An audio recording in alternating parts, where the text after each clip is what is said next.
கர்த்தருடைய பரிசுத்த நாமத்திற்கு மகிமை உண்டாவதாக. பரலோக ராஜ்யத்தின் தரிசனம் என்கிற ஜெப நிகழ்ச்சிக்கு ஜெபத்திலே கலந்து கொண்டிருக்கிற உங்கள் ஒவ்வொருவரையும் கர்த்தர் ஆசீர்வதிக்கும்படியாக நான் வாழ்த்துகிறேன். இந்த நாளிலும் வேதத்தின்படி நாம் வசனத்தை தியானித்து நாம் குடும்பமாக பரலோக ராஜ்யத்திற்குள் பிரவேசிக்க கர்த்தர் நம்மளுக்கு கிருபை தருவாராக. முதலாவதாக 1 பேதுரு 5ஆம் அதிகாரம் 7ஆம் வசனத்தை நாம் வாசிப்போமானால், கர்த்தர் உங்களை விசாரிக்கிறவர் ஆனபடியினால் உங்கள் கவலைகளெல்லாம் அவர் மேல் வைத்து விடுங்கள் என்று. கர்த்தர் நம்மை விசாரிக்கிற தேவனாயிருக்கிறார். அநேகர் இப்படி சொல்லுவார்கள், எங்களை விசாரிப்பதற்கு யாருமே இல்லை என்று. ஆனால் வேதத்திலே தாவீது, நீர் மனுஷனை நினைப்பதற்கும் மனுஷகுமாரனை விசாரிப்பதற்கும் அவன் எம்மாத்திரம், தேவ தூதர்களில் சற்று சிறியவனாக கனத்தினாலும் மகிமையினாலும் முடிசூட்டியிருக்கிறீர் என்று தாவீது சொல்லுகிறார். தாவீதினுடைய இருதயத்தை போல நம் இருதயம் மாற கர்த்தர் நம்மளுக்கு கிருபை தருவாராக.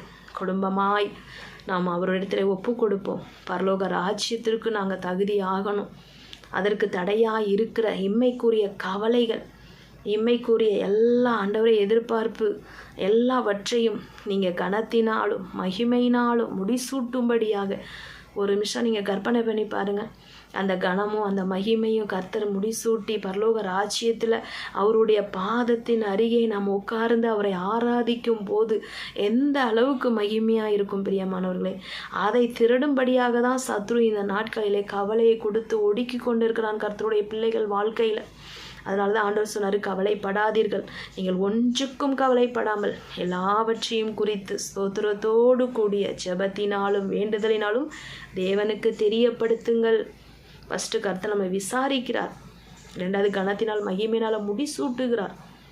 அதோடு மாத்திரமல்ல, நம்மை பரலோக ராஜ்யத்திற்கு அவருடைய பாதத்திலே உட்கார்ந்து முத்தம் செய்யும்படியாக தெரிந்து கொண்டிருக்கிறார். அதை உணர்ந்து இந்த நாளிலே பரலோக ராஜ்யத்திற்கு நான் தகுதி ஆகணும், என் குடும்பம் தகுதி ஆகணும், அதற்கு என்ன தடை எங்களிடத்தில் இருக்கிறது என்று ஒப்பு கொடுப்போமானால் கர்த்தர் நம் கவலையெல்லாம் நீக்கி போட வல்லவராக இருக்கிறார். அது மாத்திரமல்ல, இன்னொரு காரியத்தை நாம் பார்ப்போமானால், கர்த்தர் மேல் உன் பாரத்தை வைத்து விடு, அவர் உன்னை ஆதரிப்பார், நீதிமானை ஒருபோதும் தள்ளாட விடமாட்டார் என்று எழுதியிருக்கிறது. முதலாவது கவலையோடையே நம்ம இருந்துக்கிட்டே இருந்தோன்னு வைங்களேன், நெக்ஸ்ட் அந்த கவலை நம் இருதயத்தில் என்ன ஆயிடும்னா பாரமாக மாறிடும். கவலையே தியானித்து கவலையோடு படுக்க, கவலையோடு எழும்ப, கவலையோடு ஓட, கவலையோடு உட்கார், இப்படியே கவலை இருதயத்தில் ஏதோ ஒன்று ஆண்டவருடைய வார்த்தை இல்லாமல், அந்த பரலோக ராஜ்யத்துக்குரிய தரிசனம் இல்லாமல், பரலோகம் போகணும், அவரோட இருக்கணும், நித்தியமாக நம்ம வாழணுங்கிற எண்ணம் இல்லாமல் இம்மைக்குரிய எல்லா காரியத்தையும் உள்ளே போட்டு இருதயத்தில் அப்படியே அழுத்தி கொண்டே இருக்கும்போது அது பாரமாக மாறுது. பிரியமானவர்களே, இந்த நாளில் ஒப்பு கொடுப்போமா?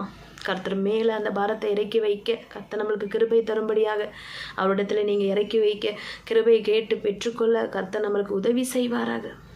கர்த்தர் மேல் உங்கள் பாரத்தை வைங்க. ஆண்டவர் நம்மை ஆதரிக்க வல்லவராய் இருக்கிறார். நீதிமானாகிய நம்மை அவர் தள்ளாட விடமாட்டார் பிரியமானவர்களே. அது மாத்திரமல்ல, முதலாவது கவலை, 2வது பாரம், 3வது இந்த 2ஐயும் நீங்கள் இருதயத்திலேருந்து எடுக்கலை அப்படின்னா உங்கள் நம்பிக்கை வேறு பக்கமாக மாறிடும். ஆனால் எரேமியா தீர்க்கதரிசன புஸ்தகத்தில் நாம் வாசிக்கும் போது, கர்த்தர் மேல் உன் நம்பிக்கையை வைத்து கர்த்தரையே நம்பிக்கையாய் கொண்டிருக்கிற மனுஷன் பாக்கியவான் என்று சொல்லப்பட்டிருக்கிறது. நம்ம கர்த்தர் மேலே நம்பிக்கையாக இருக்கும்போது நம்மளை கர்த்தர் பாக்கியமுள்ள சந்ததியாக பார்க்கிறார். பிரியமானவர்களே, நம்மளுடைய நம்பிக்கை கர்த்தராக இருக்கணும். அப்போ நம்ம நம்பிக்கையெல்லாம் யார் மேலே இருக்கணும்னா கர்த்தர் மேலே தான் இருக்கணும், மனுஷர் மேலே அல்ல. யாராவது எதுனா சொன்னாங்கன்னா அவங்க சொல்லிட்டாங்க செய்வாங்க அப்படிங்கிற அந்த நம்பிக்கையை அவங்க மேலே நம்ம வைக்காதபடிக்கு கர்த்தர் மேல் உன் நம்பிக்கை, கர்த்தர் பார்ப்பார். பரலோக ராஜ்யருக்கு தகுதி ஆகணும்னா அந்த பரலோகக்கான மகிமையை நம் குடும்பமாக நாம் பெற்றுக்கொள்ள வேண்டும் என்றால் நம்ம யார் மேலே நம்பிக்கை கொண்டு இருக்கிறோம், யார் மேலே நம்பிக்கை வைத்து கொண்டு இருக்கிறோம், யாரை நம்ம நோக்கி பார்க்குறோம்? அனுதினமும் கவலைப்பட்டு பாரத்தோடு இம்மைக்குரிய காரியத்தை பார்த்து கொண்டே இருக்கிறோமா?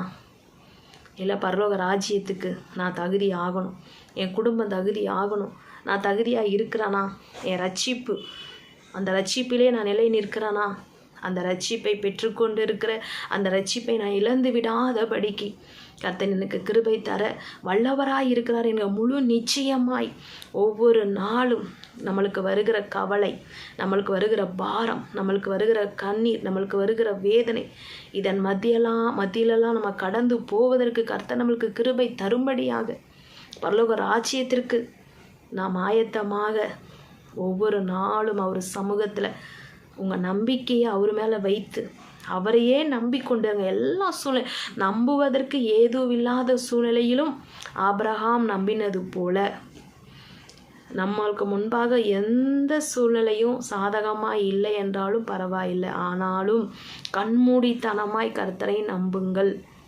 அப்போது கர்த்தர் நம்மை பாக்கியவான்களாக அந்த பரலோக ராஜ்யத்திற்கு தகுதியுள்ள பிள்ளைகளாக கர்த்தர் நம்மை உருவாக்கி உடைத்து சீர்படுத்தி நொறுக்கி அவருடைய கரத்தில் வெளியேற பெற்ற பொக்கிஷமாக நம்மை வைக்க வல்லவராயிருக்கிறார்.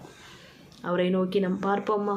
உங்களுக்கு என்னென்ன கவலை இருந்தாலும் இந்த நாளில் ஆண்டவர் சமூகத்தில் இறக்கி வைங்க. என்னென்ன பாரம் இருதயத்தில் இருக்குது ஆண்டவர் சமூகத்தில் இறக்கி வைங்க. யார் மேலே நம்பிக்கையாக இருக்கிறீங்க அதை எடுத்துட்டு, ஏசப்பா நான் உங்களை நம்புகிறேன், உங்கள் மேலே நான் நம்பிக்கையாக இருக்கிறேன், எனக்கு என்ன வந்தாலும் நீங்கள் தான், உங்கள் அனுமதி இல்லாமல் எனக்கு எதுவும் நடக்காது அப்படின்னு ஒரு நம்பிக்கையோடு ஆண்டவர் சமூகத்தில் நம்ம ஒப்பு கொடுக்கும் போது அந்த பரலோக ராஜ்யத்திற்குள்ளே பிரவேசிக்கிற எல்லா வழிகளையும் கர்த்தர் நம்மளுக்கு ஆட்டோமேட்டிக்காக அப்படியே ரிலீஸ் பண்ணிக்கிட்டே இருப்பார். பிரியமானவர்களே, உங்களுக்கு முன்பாக ஒரு திறந்த வாசல் கர்த்தர் ஒவ்வொரு நாளும் ஒவ்வொரு அடைக்கப்பட்ட எல்லா வாசல்களையும் திறக்க வல்லவர். ஷிக்காலா தூரல்லா பஸ்ஸே. என்ன பிசாசு தடையை கொண்டு வந்தாலும், என்ன பிசாசு கலக்கத்தை கொண்டு வந்தாலும், என்ன பிசாசு உங்கள் மத்தியில் போராட்டத்தையும் பிரச்சனைகளையும் பாரத்தையும் இருதயத்தில் போட்டாலும் உங்கள் நம்பிக்கை மாத்திரம் விட்டு விடாதீர்கள். என்ன நம்பிக்கை? இந்த சூழ்நிலை மாறும் நம்பிக்கையா? கண்டிப்பாக மாறும். அதை பார்க்கிலும் பரலோகம் போகணும், பரலோக ராஜ்யத்தில் நான் நித்தியமாக ஆண்டவரோடு இருக்கணும், அவரை தூதர்கள் மத்தியில் பரிசுத்தர் பரிசுத்தர் பரிசுத்தர் என்று நான் ஆராதிக்க வேண்டும், அதற்காக தான் இந்த பூமியில் ஆண்டவர் என்னை வைத்திருக்கிறார் என்கிற நம்பிக்கை. இம்மைக்குரிய எல்லா காரியத்திலையும் நீங்கள் நம்பிக்கை எந்த அளவுக்கு வைத்திருக்கிறீங்களோ அதை பார்க்கிலும் ரெட்டிப்பாய் 2 மடங்கு உங்கள் நம்பிக்கை அந்த பரலோக ராஜ்யம், அந்த பரலோகத்தில் நான் ஏசப்பாவை போய் பார்க்க போகிறேன், அந்த வாஞ்சை, அந்த விருப்பம் எத்தனை பேருக்கு இருக்குது? ரட்சிக்கப்பட்டு ஞானஸ்தானம் எடுத்து ஆரம்பத்தில் இருந்த அந்த சந்தோஷம் இப்போ உங்களுக்கு இருக்குதா? கொஞ்சம் யோசித்து பாருங்கள். ஒவ்வொரு நாளும் அந்த சந்தோஷத்தில் நம்ம இருப்போமானால் இம்மைக்குரிய கவலை பாரம் நம்மை நெருக்காது, அது நம்மை ஒன்றும் செய்ய முடியாது. கர்த்தர் நம்மளுக்கு கிருபை தருவாராக. ஜெபிக்கலாமா? தகப்பனே, இந்த நாளிலும் நீர் எங்களோடு இடைப்பட்ட வார்த்தைக்காக நன்றியப்பா.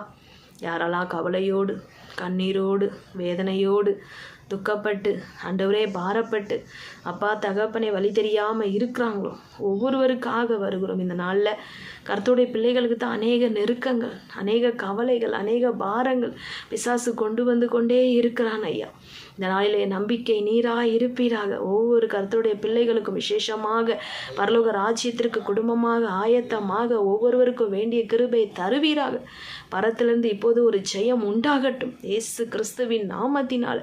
நாங்கள் இப்பொழுதே ஒருமனப்பட்டு குடும்பமாய் ஆண்டவரை செபிக்கும். நீர் பெரிய காரியங்களை செய்வீராக. உடைய ராஜ்யத்திற்கு தகுதியுள்ள பாத்திரங்களாக எங்களை வணைந்து கொள்ளுவீராக. நம்முடைய கிருபையின் கரத்தில் கொடுக்கிறோம். இந்த வார்த்தையை அப்படியே ஒவ்வொருவருக்கும் ஆண்டவரே அப்பா தகப்பனே ஆசீர்வாதமாய் மாற பரலோக ராஜ்யத்துக்குள் பிரவேசிக்க எங்களுக்கு கிருபை தந்து நடத்துங்க. உம்முடைய கரத்திலே கொடுக்கிறோம். ஆசீர்வதிங்க இயேசுவின் நாமத்தில் பிதாவே, ஆமென். கர்த்தர் நம்மை அப்படியே ஆசீர்வதித்து பரலோக ராஜ்யத்திற்கு தகுதிப்படுத்துவாராக. கர்த்தரை நோக்கி பார்ப்போம். ஒவ்வொரு நாளும் நீங்கள் ஆண்டவரை நோக்கி பார்த்து அவருடைய பாதத்திலே அமர்ந்திருந்து அவர் மேல் நம்பிக்கையாக இருங்க. தொடர்ந்து நாங்களும் செபித்துக் கொள்கிறோம். எங்களுக்காகவும் ஜெபம் பண்ணுங்கள். கர்த்தர் உங்களை ஆசீர்வதிப்பாராக. கர்த்தருடைய நாமம் மகிமைப்படுவதாக. God bless you. ஆமென்.